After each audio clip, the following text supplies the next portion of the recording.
नमस्कार प्यारे बच्चों, स्वागत है आपका अपने YouTube channel NCERT study point पे। और मेरा नाम है अर्जुन। ठीक है, तो आगे चलते हैं। तो आज मैं आपको आपका जो न्यू कोर्स के अकॉर्डिंग जो आपका चैप्टर 4 है संयुक्त राष्ट्र और इसके संगठन, ये मैं आपको कराने वाला हूँ। इससे पहले मैंने आपको पार्ट फर्स्ट करा दिया था, ये इस चैप्टर का पार्ट सेकंड है। ठीक है, ये पार्ट सेकंड है।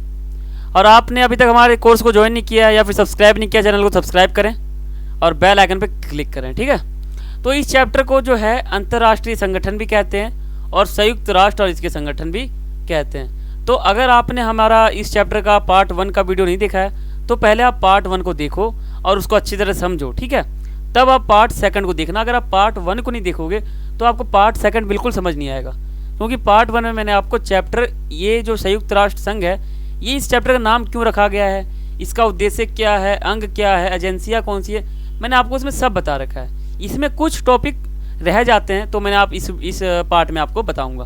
वैसे ये चैप्टर थोड़ा सा लॉन्ग है, इसलिए थोड़ा समय भी लगता है इस चैप्टर में। हमारा जो क्लास है वो 12th है, सेशन 2023 और 24 के लिए हमने न्यू कोर्स स्टार्ट किया है। पॉलिटिकल साइंस हमारा सब्जेक्ट है और न्यू कोर्स हमारा चल रहा है, चैप्टर हमारा 4 है। ठीक है, तो ये हमारा पार्ट सेकेंड है। तो चलते हैं आगे। और आपका कोई सवाल हो, कोई क्वेरी हो और आप मुझसे पर्सनली पूछना चाहते हो तो आप मुझे फेसबुक और इंस्टाग्राम के माध्यम से पूछ सकते हो।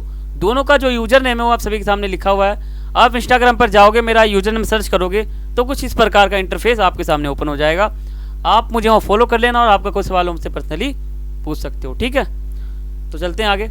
और आपने अभी तक हमारे टेलीग्राम ग्रुप को ज्वाइन नहीं किया है तो आप सबसे पहले टेलीग्राम ग्रुप जाएँ उस ऐप पर और वहाँ पर हमारे ग्रुप को सर्च करें a.k. यहाँ पे आ जाएगा स्पेस। ठीक है, a.k space NCERT study point. आप ऐसे लिखोगे बिल्कुल कैपिटल में स्पेस के साथ, तब हमारा ग्रुप आएगा और उसमें जो फोटो होगा वो ये होगा। ठीक है, ये फोटो आपको वहाँ पे दिखेगा, आप उसको ज्वाइन कर लो। और उसमें मैं आपके लिए PDF डालते रहता हूँ, इंपॉर्टेंट क्वेश्चन, इंपॉर्टेंट पेपर, तो आप उसमें देख सकते हो, आपका फ़ायदा होगा। ठीक है, तो आप सब जल्दी जल्दी ज्वाइन हो जाओ। ठीक है, तो आगे चलते हैं। और आप पहले ये जान लो कि मैंने आपको कौन सा चैप्टर करा दिया है और कौन सा भी करवाना है या फिर कितना करा दिया। तो देखो, जो आपका पहला चैप्टर था दो ध्रुवीयता का अंत, मैंने करा दिया है। पहले बुक की बात कर रहा हूँ, समकालीन विश्व राजनीति। और जो आपका दूसरा चैप्टर मैंने आपको करा दिया, तीसरा करा दिया। और चौथे जो है, ये चौथा, इसका मैंने पार्ट 1 में आपको इतना जो आपको टॉपिक दिख रहा है ना इस पर, जो आपका ये देखो एकदम कलर, ये मैंने आपको पहले पार्ट में करवा दिया, अच्छी तरह से समझा दिया। ठीक है, वो वीडियो जो है वो 29 मिनट का होगा, तो आप उसको पहले देखें और अच्छी तरह समझें। फिर आज मैं आपको इस वीडियो में ये टॉपिक करा दूंगा। ठीक है, तो आप ये जो मैं आपको लिस्ट दिखा रहा हूँ, ये CBSE बोर्ड ने इस साल जारी किया है। इसमें आपका सिलेबस है और उस चैप्टर में आपको CBSE बोर्ड में क्या पढ़ना है, क्या क्या पूछा जाएगा CBSE बोर्ड में, वो टॉपिक आपके यहाँ पर है। ठीक है, तो मैं आपको CBSE बोर्ड के अकॉर्डिंग पढ़ा रहा हूँ, आप बिल्कुल टेंशन ना लें, इस वीडियो को देखें और इस कोर्स को ज्वाइन करें। तो चलते हैं आगे।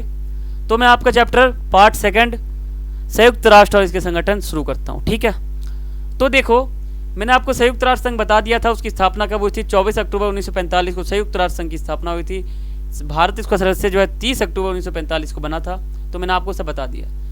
तो 1992, हम 1992 पे आ गए हैं। तो 1992 में संयुक्त राष्ट्र संघ की आम सभा, जो आम सभा थी, उसने एक प्रस्ताव पारित किया।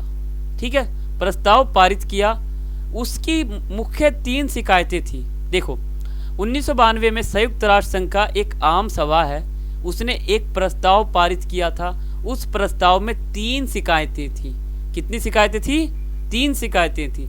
अब वो 3 शिकायतें कौन सी है मैंने आपके सामने लिखा है। देखो, सुरक्षा परिषद अब राजनीतिक वास्तविकताओं की नुमाइंदगी और नहीं कर सकती। यानी मान लो जो हमारा सुरक्षा परिषद है, इसकी जो राजनीति है और वास्तविक जो इसमें हैं और इनकी जो नुमाइंद, एक तरह से इनका जो क्या बोलते हैं, इसका जो काम करने का तरीका है या फिर इनका जो माफ़ी करने का तरीका है, वो नहीं होगा इस बार।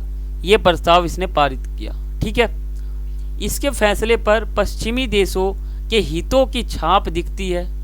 पश्चिमी देश जो है, जो हमारा पश्चिम साइड है, वहाँ पे हमारा जो भारत का मैप है उसके पश्चिम साइड, तो वहाँ पर जो है हितों की छाप दिखती है।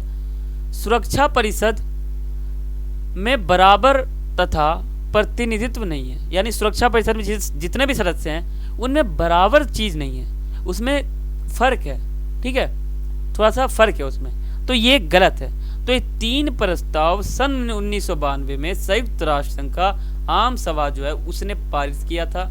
इसमें 3 शिकायतें थी जो मैंने आपके सामने लिख रखा है। ठीक है, ये 3 शिकायतें हैं। तो चलते हैं आगे। अब आपका टॉपिक आ जाता है कि भारत को क्यों सुरक्षा परिषद का स्थायी सदस्य बनाया जाए, या फिर देखो भारत को क्यों सुरक्षा परिषद का स्थायी सदस्य बनाया जाए। अब मान लो भारत को स्थायी सदस्य का जो है ये सुरक्षा परिषद का स्थायी सदस्य बनाना चाहिए, क्यों बनाना चाहिए? तो देखो पॉइंट है आपके सामने, बड़ी आर्थिक ताकत है, यानी भारत जो है बड़ी आर्थिक ताकत है, इसको सुरक्षा परिषद के स्थायी सदस्य में शामिल करना चाहिए। बड़ी सैन्य ताकत, भारत के पास सैन्य बहुत है, सेना बहुत है। ठीक है, सैन्य ताकत जो है बहुत मजबूत है, तो इसको सुरक्षा परिषद के स्थायी सदस्य को बनाना चाहिए। ठीक है, बड़ी आबादी है, यानी भारत में बहुत ही जनसंख्या बहुत ही अधिक है, बहुत ही आबादी वाला देश है भारत। ठीक है, तो उसको जो है सुरक्षा परिषद का स्थायी सदस्य बनाना चाहिए। संयुक्त राष्ट्र संघ के बजट जो है इसमें योगदान देता है, यानी जो हमारा संयुक्त राष्ट्र संघ है इसके बजट में जो है भारत अपना योगदान देता है, तो इसको जो है सुरक्षा परिषद का स्थायी सदस्य बनाना चाहिए। क्योंकि आपको पता है संयुक्त राष्ट्र संघ का प्रमुख अंग जो है उसमें एक सुरक्षा परिषद भी है। ठीक है, और लोकतंत्र और मानवाधिकारों का सम्मान करता है भारत, तो इसको जो है सुरक्षा परिषद का स्थायी सदस्य बनाना चाहिए। भूगोल, अर्थव्यवस्था, संस्कृति के लिहाज से विश्व की विविधता है। इस देश में जो है भूगोल, अर्थव्यवस्था, संस्कृति, इनके जो है इन चीज़ पे बहुत ही एक तरह से आदर किया जाता है, सम्मान, तो जो है इसको सुरक्षा परिषद का स्थायी सदस्य बनाना चाहिए। तो मैंने आपके सामने 1 2 3 4 5 6 पॉइंट मैंने आपके सामने लिखे हैं। ठीक है, तो ये आपका पॉइंट था कि भारत को सुरक्षा परिषद का स्थायी सदस्य क्यों बनाना चाहिए। ठीक है, तो आपका अगला टॉपिक आ जाता है कि 2018 तक वीटो पावर का इस्तेमाल किसने कितना किया। सन 2018 में वीटो पावर जो था इसका इस्तेमाल किसने किया? तो देखो फ्रांस, देखो ये आप समझो, जो हमारा ये था क्या बोलते हैं, हमारा जो स्थायी सदस्य था वो टोटल हमारे 5 स्थायी सदस्य हैं, यानी 5 देश हैं, और 5 देश आपके सामने मैंने लिख रखा है। तो ये पांचों देश ने वीटो पावर का जो अधिकार है ना इनको मिल रखा है। तो सन 2018 में इन्होंने कितने बार वीटो पावर का उपयोग किया है, इन देशों ने कितने बार उपयोग किया है? तो देखो फ्रांस ने 18 बार किया है, ब्रिटेन ने 32 बार किया है, चीन ने जो है 11 बार किया है। ठीक है, और जो हमारा अमेरिका है इसने 84 बार किया, सबसे ज़्यादा वीटो पावर का प्रयोग किया है अमेरिका ने। रूस ने देखो 135 बार किया। देख लो इन लोगों ने इतने बार जो है सन 2018 में वीटो पावर का प्रयोग किया है। ये लोग स्थायी सदस्य हैं, लेकिन इन्होंने पावर बहुत ही गलत फ़ायदा उठाया इन पावर का। ठीक है, तो आप इनका ध्यान रख सकते हो कि सन 2018 में कितने देश ने जो है वीटो पावर का जो है इस्तेमाल ख़राब किया है, फिर कितने बार किया। ठीक है, तो आप ऐसे ये याद रख सकते हो, ध्यान रख सकते हो। ये इंपॉर्टेंट टॉपिक है आपका 2018 वाला। तो आगे चलते हैं। आगे आपका ऑप्शन आ जाता है या अगला टॉपिक आ जाता है कि क्या वीटो पावर को ख़त्म कर देना चाहिए। आप सोचो, आपको क्या लगता है कि वीटो पावर को ख़त्म कर देना चाहिए? तो देखो वीटो पावर को ख़त्म करने से स्थायी सदस्यों की रुचि इससे ख़त्म हो जाएगी। मान लो वीटो पावर ख़त्म हो गया तो स्थायी सदस्य जो है वो किसी भी फैसले को मानने से इनकार नहीं कर सकते, उनको मानना ही पड़ेगा। तो कहीं ना कहीं उनको मज़ा नहीं आएगा इस सुरक्षा परिषद में स्थायी सदस्य बनने का, वो हट जाएंगे वहाँ से। इसलिए ये पॉइंट बन जाएगा। इससे कुछ नहीं होगा, ये जो ख़त्म हम कर देंगे ना वीटो पावर, कुछ नहीं होगा, इससे कोई फ़ायदा नहीं है।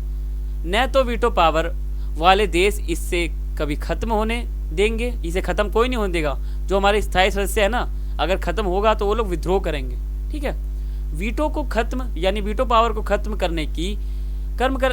करने के बजाय संयुक्त राष्ट्र संघ में सुधार का प्रयास किया जाना चाहिए। जो संयुक्त राष्ट्र संघ का प्रमुख अंग है सुरक्षा परिषद, उसमें थोड़ा सुधार करना चाहिए संयुक्त राष्ट्र संघ में। ठीक है, और वीटो पावर और भी देशों को देनी चाहिए, जैसे अस्थायी है उनको देनी चाहिए। तो ऐसा कुछ करना चाहिए। ठीक है, ख़त्म तो बिल्कुल नहीं करना चाहिए, वीटो पावर को बिल्कुल ख़त्म नहीं करना चाहिए। ठीक है, तो आपका एक पॉइंट आ जाता है या फिर एक टॉपिक आ जाता है, एक ध्रुवीय विश्व में संयुक्त राष्ट्र संघ का क्या भूमिका है। यानी जब हमारा शीत युद्ध चल रहा था, जब शीत युद्ध समाप्त हो गया सन 1991 में, सोवियत संघ का पतन हो गया, तब विश्व एक ध्रुवीय बन गया, अमेरिका एक मात्र महाशक्ति बच गई। तब हमारा जो संयुक्त राष्ट्र संघ था, इसका उस समय में क्या भूमिका था? जब एकमात्र महाशक्ति थी अमेरिका, तब इसका क्या भूमिका था उस समय संयुक्त राष्ट्र संघ का? ठीक है, तो आप ये ध्यान रखो। तो देखो, सोवियत संघ की गैर मौजूदगी में अमेरिका एकमात्र ताकतवर देश था। ठीक है, सोवियत संघ था ही नहीं, खत्म हो गया, तो एकमात्र महाशक्ति बच गई अमेरिका। अमेरिका पर अंकुश लगाना आसान नहीं है। अमेरिका अपनी सैन्य ताकत, आर्थिक शक्ति के बल पर वह यूएनओ या अन्य अंतर्राष्ट्रीय संगठन की अनदेखी करता है। यानी अमेरिका सोचता है मैं एकमात्र महाशक्ति हूँ अभी विश्व में, तो मैं यूएनओ की बात नहीं मानूंगा, सुरक्षा परिषद का अस्थायी सदस्य नहीं बनूंगा, स्थायी बनूंगा और वीटो पावर का अधिक से अधिक प्रयोग करूंगा, ऐसा सोचता है अमेरिका। ठीक है, क्योंकि वो तो पावरफुल देश है।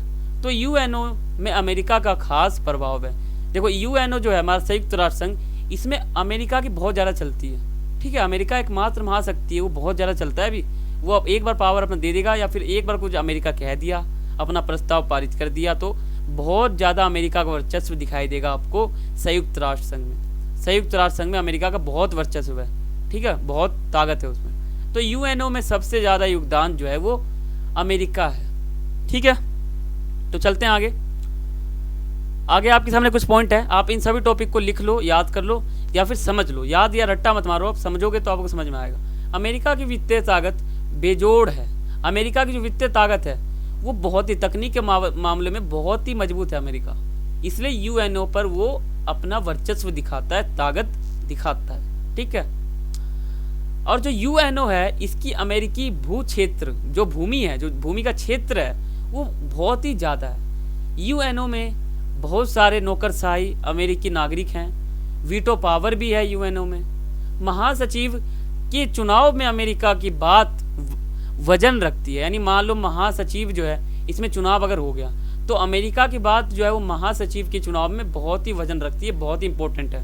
अगर मान लो महासभा में चुनाव हो रहा है, तो अमेरिका कुछ भी कह दे तो महासभा में उसका बहुत ही अहमियत होगा, बहुत ही वर्चस्व होगा, बहुत ही पावर होगा। ठीक है, तो चलते हैं आगे। अब आपका आ जाता है अंतर्राष्ट्रीय मुद्रा कोष। ठीक है, अंतर्राष्ट्रीय मुद्रा कोष।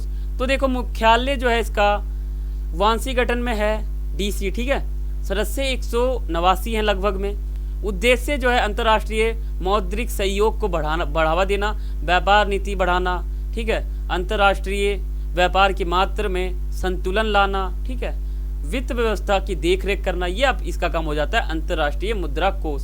ये इंपॉर्टेंट क्वेश्चन है, मोस्ट इंपॉर्टेंट। ये पिछले साल आ रखा है सेशन 2022 और 23 में बोर्ड एग्जाम में। ठीक है, तो आप इसको बिल्कुल ध्यान रखें, याद रखें। तो चलते हैं आगे। अब आपका टॉपिक आ जाता है विश्व बैंक और विश्व व्यापार संगठन। तो देखो, विश्व बैंक की स्थापना जो है वो 1944-45 में हुई है। ठीक है, 1944-45 में जो है विश्व बैंक की स्थापना हुई है। मुख्यालय जो है वो वाशिंगटन में है। ठीक है, वाशिंगटन डीसी यहाँ पर है विश्व बैंक का मुख्यालय। ठीक है, इसकी स्थापना 1944 से 45 में हुई। उद्देश्य क्या है? तो विकासशील देशों को मदद करना विश्व बैंक का उद्देश्य है। लेन देन करना, शिक्षा, स्वास्थ्य, पर्यावरण सुरक्षा, शहरी विकास, ये इसका काम है। ठीक है, ज़्यादा गरीब देशों से लोन वापस नहीं लेता। ठीक है, अगर मान लो कोई गरीब देश है तो वो अगर लोन लेती है तो ये विश्व बैंक उससे लोन वापस नहीं लेगा।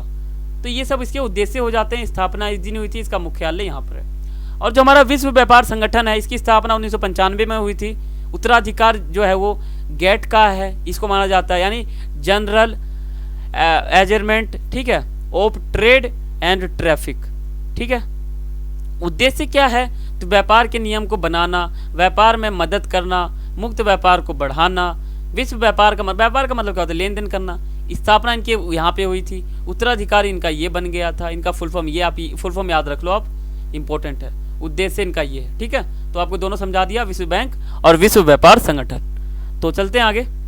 आगे आपका आ जाता है एमनेस्टी इंटरनेशनल। एमनेस्टी इंटरनेशनल ये आपका टॉपिक है।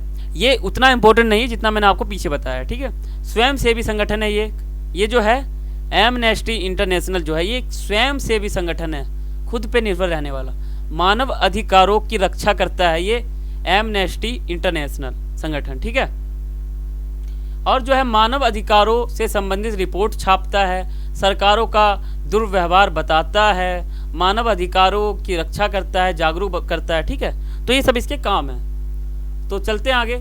अब आ जाता है human right watch. Human right watch ये बहुत ही इंपॉर्टेंट टॉपिक है, इस चैप्टर का मोस्ट इंपॉर्टेंट टॉपिक यही है, ह्यूमन राइट वॉच। यह एक अंतर्राष्ट्रीय स्वयंसेवी संगठन है, इसका उद्देश्य है मानव अधिकारों के लिए काम करना। अमेरिका का सबसे बड़ा संगठन यही है, ह्यूमन राइट वॉच। यह मीडिया का ध्यान मानव अधिकारों के उल्लंघन की ओर खींचता है, बारूदी संघर्षों पर रोक लगाई, ठीक है, और जो बाल सैनिकों पर रोक लगाना, ठीक है, ये था इसका। तो ये हमारा पार्ट सेकंड था। इसमें मैंने आपको जो आपका चैप्टर था संयुक्त राष्ट्र संघ और इसके संगठन, इसे हम अंतर्राष्ट्रीय संगठन भी कहते हैं, इस चैप्टर का नाम है। इस चैप्टर को आपको बता दूं, फिर से बता दूं, इस चैप्टर को दो नामों से जाना जाता है। पहला है संयुक्त राष्ट्र संघ और इसके संगठन, दूसरा है अंतर्राष्ट्रीय संगठन। तो आपको कहीं भी मिल जाए अंतर्राष्ट्रीय संगठन, आप तो कन्फ्यूज मत होना, दोनों नाम जो है इसी चैप्टर को दर्शाता है। ठीक है, तो मैंने आपका ये चैप्टर जो है ख़त्म करा दिया है। तो आशा करता हूँ आपको चैप्टर समझ में आया होगा, और इसका जो इंपॉर्टेंट क्वेश्चन आपका बनता है ये मैं आपको जल्दी करा दूंगा। तो आप इस चैनल को सब्सक्राइब करें और बेल आइकन पे क्लिक करें। ठीक है, और जो अगर आपको इस चैप्टर का MCQ क्वेश्चन देखना है तो आप देख सकते हो। ठीक है, और वीडियो अच्छा लगा हो तो वीडियो को लाइक करें, जितना हो सके उतना शेयर करें, कुछ भी आपको पूछना हो तो आप कमेंट कर सकते हो। तो यहाँ पे हमारा वीडियो खत्म हो जाता है, और इसमें मैंने आपको चैप्टर बिल्कुल आसान से आसान भाषा में आपको समझा दिया। ठीक है, तो पार्ट 1 जो है वो 29 मिनट का है, और ये भी कुछ ज़्यादा लंबा नहीं है। ठीक है, तो आप दोनों पार्ट को अच्छे देख से समझ सकते हो, याद रख सकते हो। ठीक है, और साथ ही साथ आप नोट्स भी बना सकते हो। तो मिलते हैं अगले वीडियो में, अगले चैप्टर में। ठीक है, तब तक के लिए थैंक्स फॉर वॉचिंग। जय हिंद, जय भारत।